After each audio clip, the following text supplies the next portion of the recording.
week and a half. The first week we spent house sitting for Gabriel's daughter's place in 238 Galloway Road in Alexandra. It's a beautiful house. That's the view of the outside area. Gabriel's got a few more pictures there. That's the living room. That's the living room view. In the morning with a cloud below. Yeah. Then we've got that's Mac, the dog, because the reason why we were doing it actually was to look after the dog and to make the irrigation system work twice a day.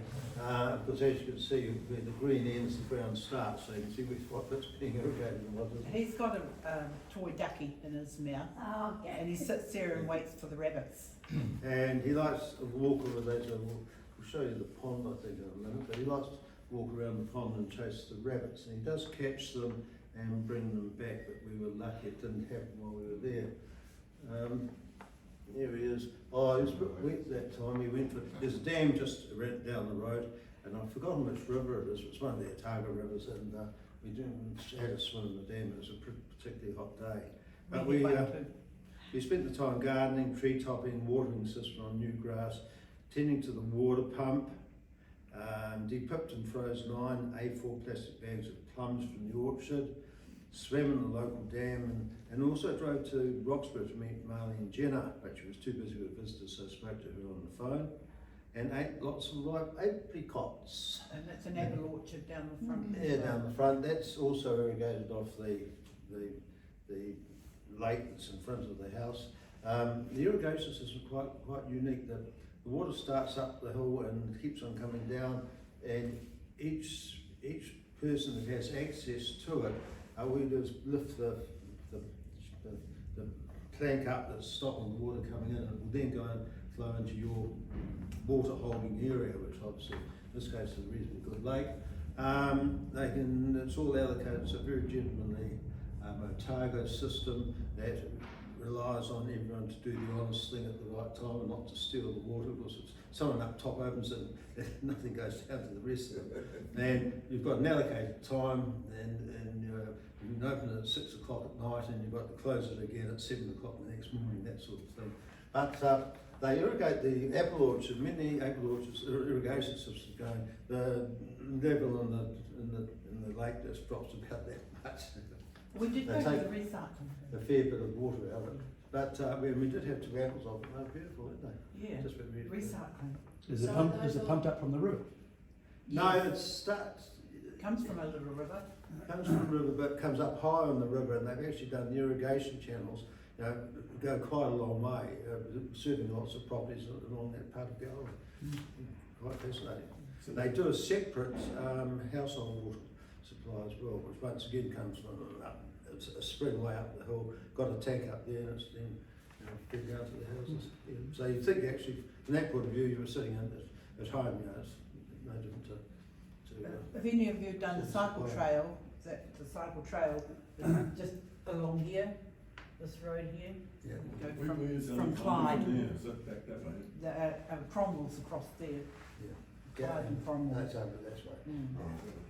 So coming up that way if you can. And there's Willard having his Having breakfast. dinner. Glass of It's wine. about 8:30 at night, 9 o'clock. Up our state, beautiful on the evenings going. Anyway, that was that.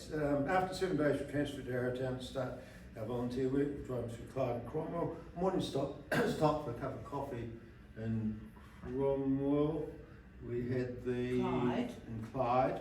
We had the tulip cups, as you'll see, and we also met a pal from Mac who was called Chase. And the two of them, as you can see, were quite adorable of each other. Here's the hotel mascot. Yeah. Then we moved on to Golf Week, and a bit of background on that. The New Zealand Open, this was the 103rd year that the New Zealand Open had been held. We've been going for the last 10 years down there to assist, and last 9 years, but there was a year missed, so it's 10 years spread. A year missed for golf, missed for COVID. But it's obviously been playing since 1907. 10 years ago, an event company called Suaro, which was run by Mel and Sue, Douglas and partner, were contracted to run the event side of it. I was in charge of transport. The people were all living in the hotel in Queenstown and playing golf out at Millbrook and the hills, and it was absolute disaster. You know, they published the timetable. We had to have volunteer drivers and mini coaches running backwards and forth, because the morning traffic, of course, the buses would get caught up in that. They couldn't beat the timetable to get back to get the next lot of players. Oh, disaster. But they personally, I think they did it 2 years that way, 2 or 3 years that way, and then they decided to actually base it at Millbrook. So the players, the amateur players, as part of their entry fee, get accommodation at Millbrook, and probably these days I'd say 90% of the players are staying within the Millbrook estate, because there's a hotel, but there's also lots of private houses. They've built about 42 in the last year.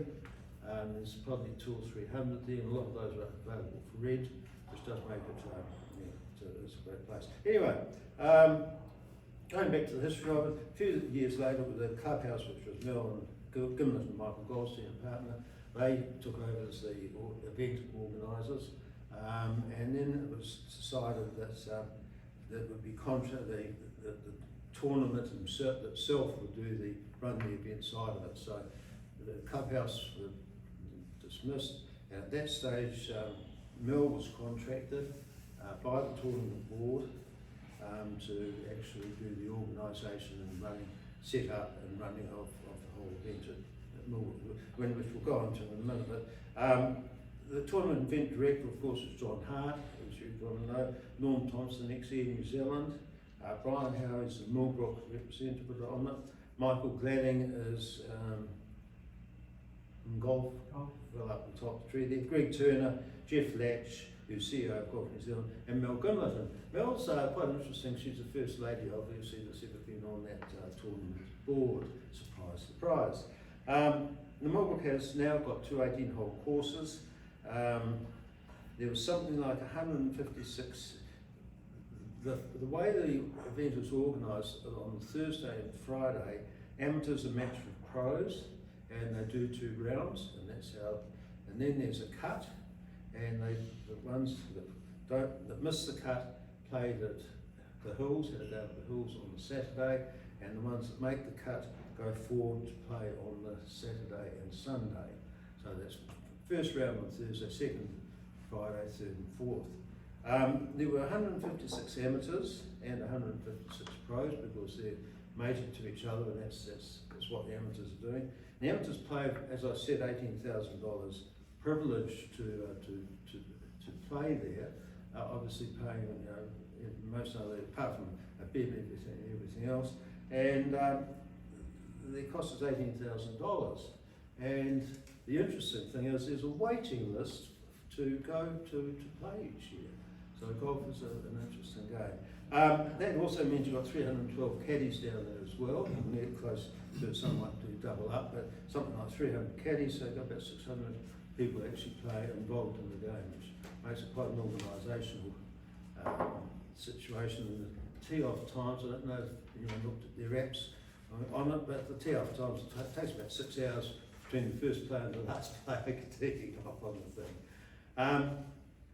It's 42 new homes have been built in the last 7 months. The houses are very substantial, shall we say, and just leave it like that. They are very nice and very substantial.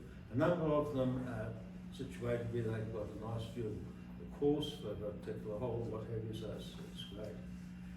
Course preparation for this exercise takes over 2 months, and by an operations crew of 8. Past member from Ellerslie, Neil Mallard, and that was Neil back further. What they said. Did anyone remember Neil Mallard? He was a member of this club. He was interesting. Mel helped out with Rally New Zealand in 2022. Neil was also helping out, and she picked up Neil to get him to walk down at the golf. Another guy, Keith Williams, who's a Rotarian up here, she picked him up to work down at the golf.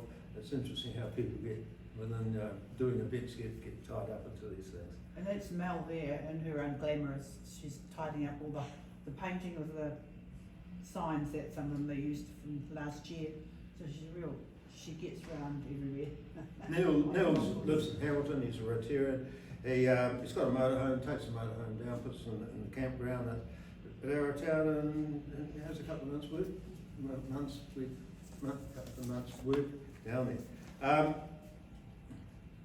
Each hole is signed, or this is the setup. They built they built three marquee, effectively three marquees and a marquee tent. Now that's the big marquee, and that's the players, Champions Lounge, players and partners, and obviously delegate, invited guests and all those. Sponsors, yes, all go into there and fed and watered from the start of golf in the morning to the end of golf in the evening, so that's quite a happening place. Mr. Ishii, Millbrook is owned by the Ishii family. Mr. Ishii died last year, but his son's taken over, and his son has got even more involved and supportive, and that is the Ishii Lounge, which is for the VIP type guests to be looked after down there. And that was a new factor this year. As well as that, they've got a monstrous South and Savings Bank tent for all the officials, timing officials, and everything. And there's something like 500 officials supporting the running of the event. Savings Bank Southland sponsored all the volunteers. Yep. Over 500 of them, all their uniforms and a huge big marquee. So that's the 18th hole actually, and that's screens the whole way around, which is a new thing they did. It's so much set in the rugby games and that sort of stuff. And they were supplied by a Auckland company, Monster Vision, and had to be, two trucks down there. They had to be on the trucks on Sunday night. One was going to the middle of North Island somewhere, and it's a major logistical exercise. That's food trucks around. There's a village green. It's got food trucks around it and bars, and a big screen that's running day and night, and music, and it's a great gathering place. And of course, it's opposite the 18th green. I don't know if the photo quite shows it. It's opposite the 18th green, so you get a good view as they're coming in. And the green key. Oh, that's another view. So Willard, if you just wanted to go down and watch it, how much does it cost you to get in? It's free. It's free? Yeah. Yep. Okay. Yep. They tried charging for spectators, and it just wasn't worth the exercise. And this year, it was promoted somehow much better, because there was far more public there. The car parks were overflowing every day, and this was from Thursday onwards. So it certainly got a lot of attention. There's far more than it's had in the past. They did have donation for car parking, and donations went to Rotary in Queenstown. Yeah, $10 to park the car. The Rotary people were, and they were taking looking a lot after the car of parks. money out of it. Yeah. So sporting officials about 500, and then an administration including miscellaneous of us was about another 50. So pretty major exercise. South and Savings Bank very good to the volunteers. It's great to see them there. The New Zealand Open have ambassadors, and that's Ella Gunson, Stephen Fleming, Hayden Padden, and Israel Dagg. It's a greenkeeper, cutting the grass. And also Lord Ian, he was Sir Ian Botham, but it's now Lord Ian Botham, and Australian media personality Andy Lee were there. But You've missed us. Ian Botham is an interesting character. He comes out from England every year for his 2 weeks in Queenstown. He spends 1 week playing golf. On the Monday morning after the golf, the helicopter with his fly fishing guide arrives, and they go to some remote place, and he spends the rest of the week fishing. That's the way of life. This is Queenstown, isn't it? Yeah. Events over the week, in between golf rounds, there was a caddies barbecue and welcome on the Tuesday night. I ran that a few times, and yeah, the thing with it was they were shouting the guys a few beers, of course, but some of the caddies were quite young, and they just had to be a bit careful who you served. Well, I'd go back to, that's only a little way. Yeah, we go back, yeah. Do you know what that is?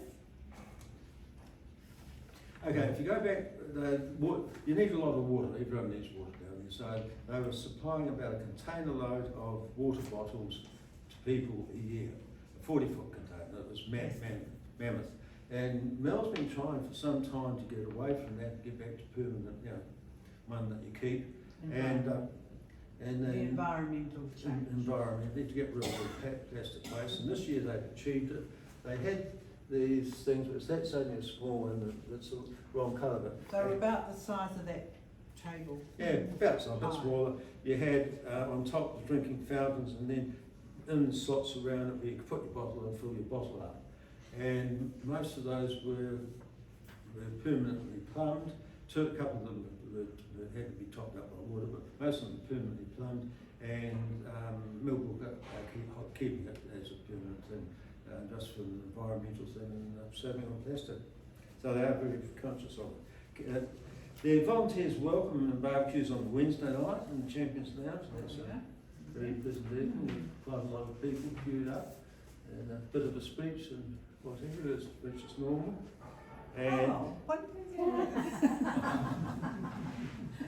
And sponsors and major officials gathered at Sir Russell Coote's home, which is at the top of Barley Farm on top of Crown Range. It's a very nice property. It's got its own 18-hole golf course, but it still is a working farm. Sir Russell's property is very, very nice, and is situated to look out over the valley on the other side. He's got very pleasant gardens, and it's a nice spot. Partners of the players, mainly the women, had a luncheon at the Hills Golf Course during one of the days. So there are these social functions happening, which is where Mel also is responsible for making and putting all those together. And there was an evening dinner with the Japanese players and visitors in the Players' Lounge. Talking about the Japanese, there's a couple of guys, I've forgotten the name of the guy, but a guy and his wife have been bringing a Japanese contingent out each year looking after them. They have been increasing their numbers, and of course having a Japanese win it would be just absolutely brilliant. Sky Television broadcast the whole event live worldwide, mainly from the tourism point of view, and a lot of there obviously is government support for the event, and I know that does go towards that Sky Television coverage, but it's a complete golf course, so it's an expensive exercise.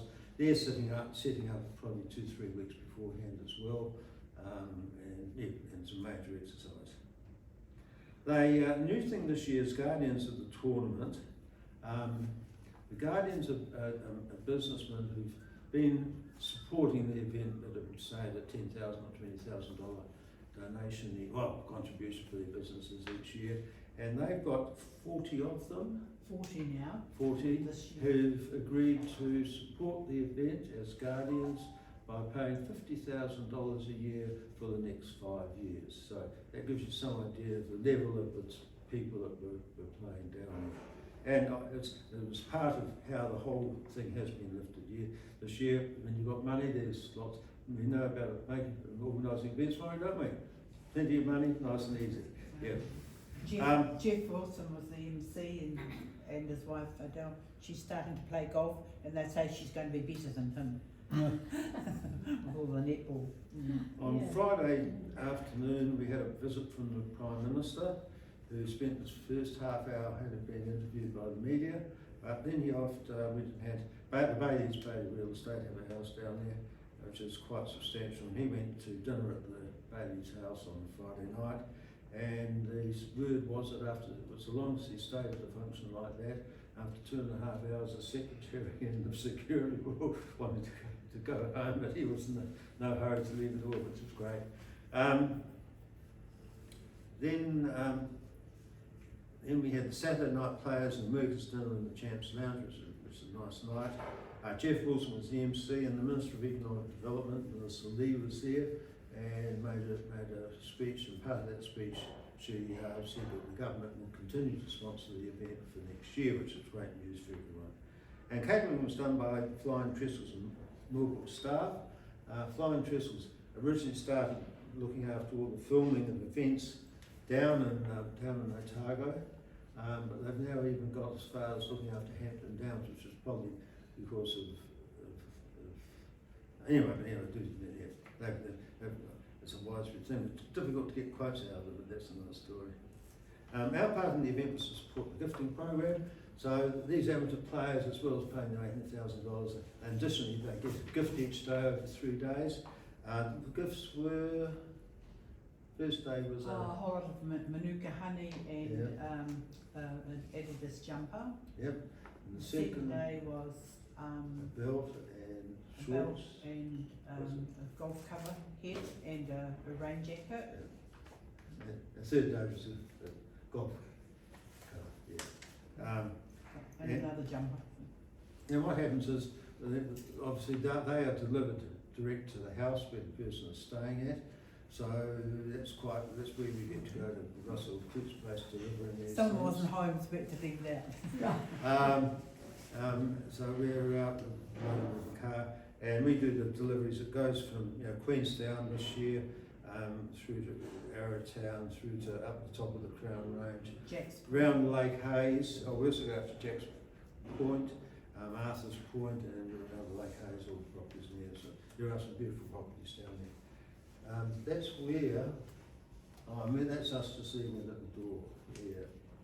And then we had a wee visitor in the car. Yeah. It was a property we went to. That was Dolly. Two Dalmatian dogs, and we opened the door to get out to the parcel, and she got actually in the back seat and wanted to come with us. Difficult to spot her.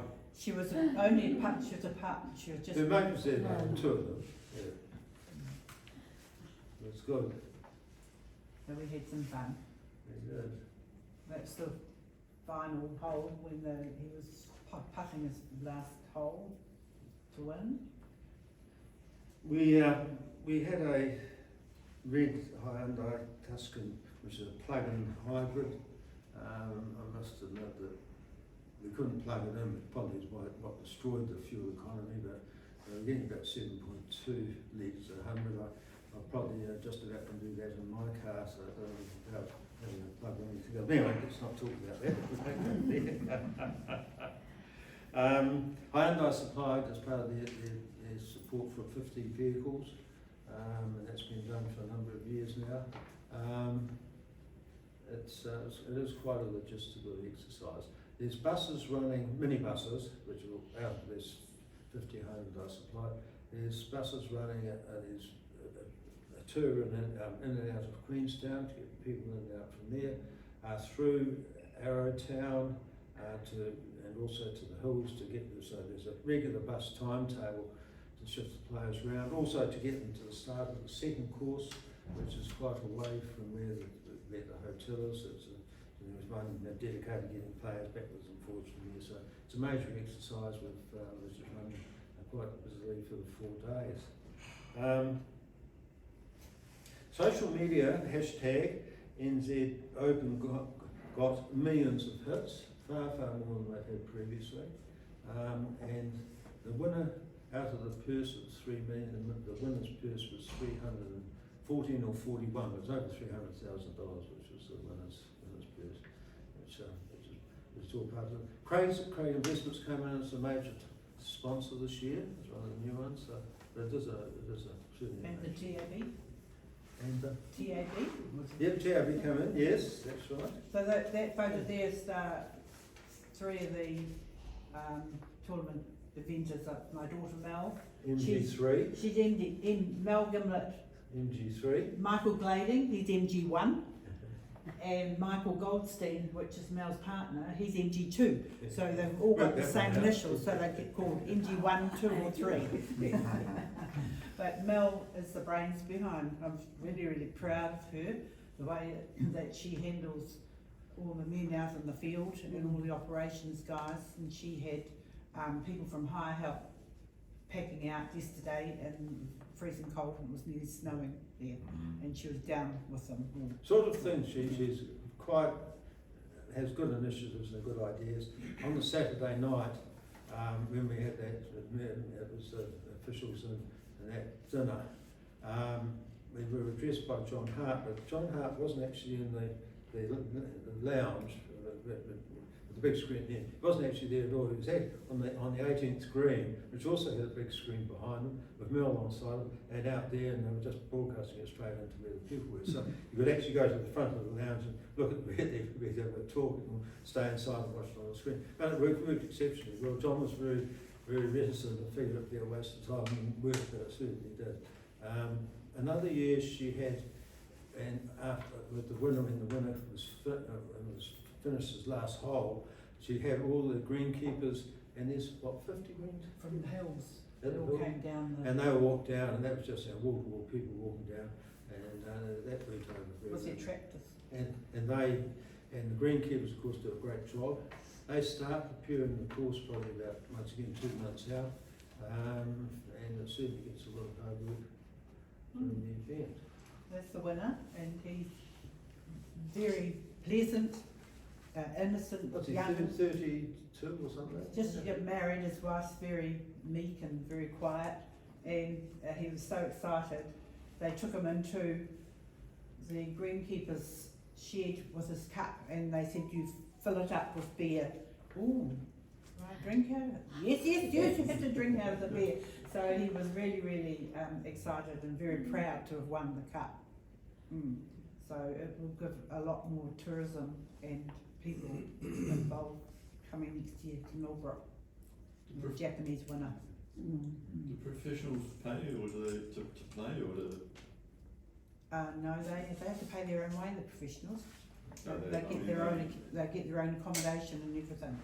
But the amateurs that play with them. they pay 18 grand? Got the package, yeah. Now, this year also they supported the overseas professionals, and they each got a contribution of $2,000 towards their costs, which is a first. Were there many other professionals other than Australian and Japanese? Yes. Yeah. 156 altogether professionals. From Europe and I Yeah. was trying to get, that was one of the Korea things I was was trying quite to get strong. was countries, and I never got that bill, but yeah, it was Yeah, good. Korea Countries there's were quite all a few too. Yeah. China. And has Millbrook got it for a number of years, has it? It automatically goes to Millbrook. It's there again next year. Yeah. Margaret, can you answer that question? It's been there for a while now. Yeah. It's been about 10 years there. Yeah. Could well be. We were talking about it last night, because it used, I think it used to be held at Clearwater. It certainly has been held in Auckland, because I was out there doing crowd control. But that's going back a while. New Zealand Golf are very, obviously they're represented down there, and they're obviously very happy with the way it's going. And of course the structure that's built up around it now, Yeah. they've got, be hard for it to be replaced by a new group somewhere else. They need very deep pockets, I would say. The guarantors before this were the Millbrook Hotel and Sir Michael Hill. So they've, over the 10 years, but they've lifted it, and they've gone from guarantors to having their guardians. Yeah. Was Michael Hill course part of the tournament? Was it? It has been, off and on, but of course Millbrook have now got the second course there. It's so much simpler just running them both there from a logistics point of view, from our point of view, and also from the players' point of view. And Sir Michael, I think, is happy to decline because he does like to keep his course very private. He's starting to build homes on the hills course now, like Millbrook. Yeah.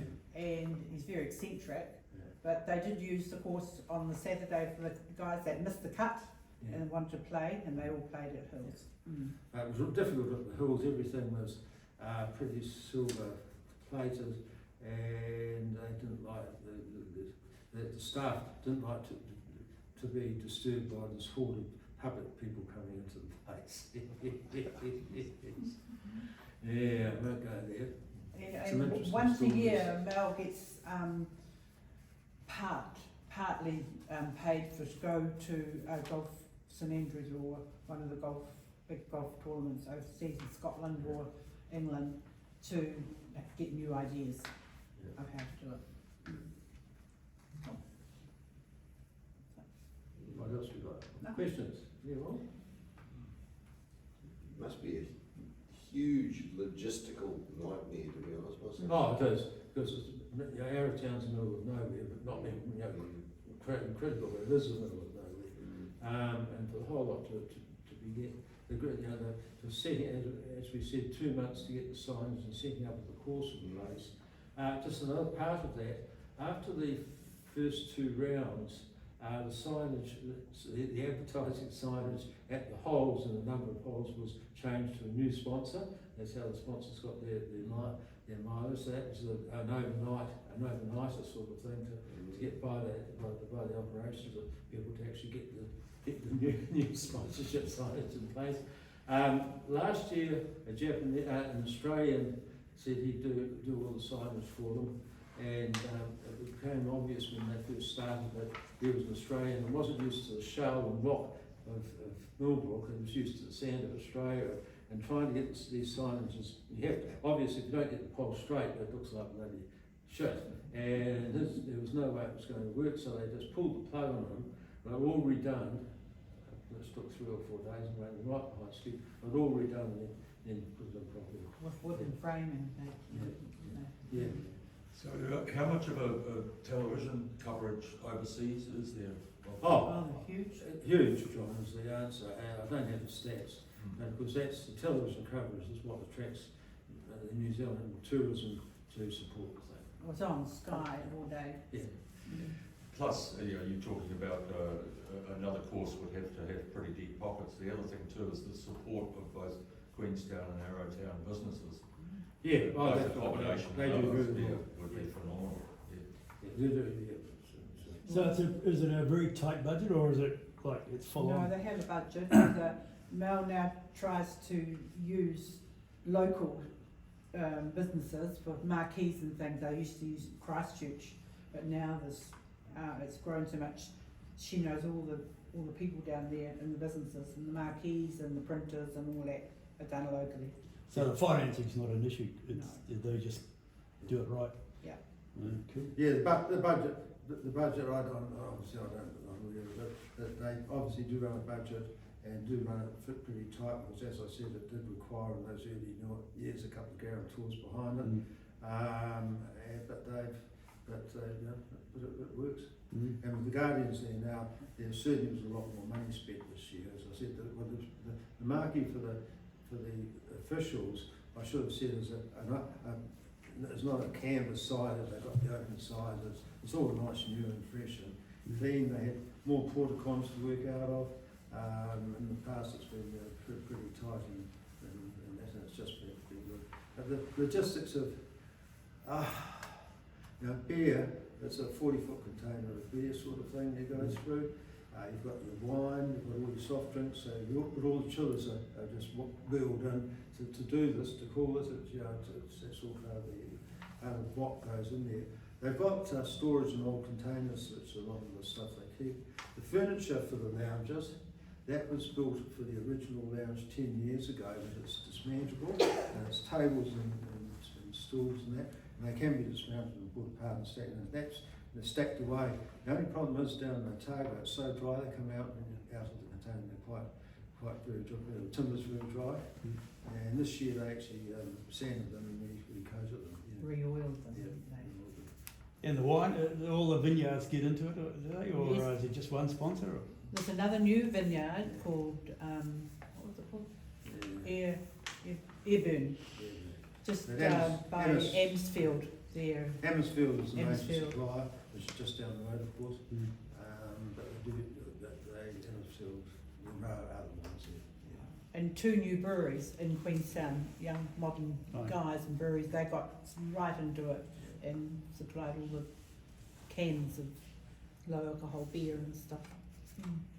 How many spectators do they have? Can't answer. A lot. But yeah, don't know the answer, but there were a lot. A lot of Farming this year. motorhomes in the car parks. Previous year. But, yeah, but the people were there from the Thursday, that was the thing, that hasn't happened in the past.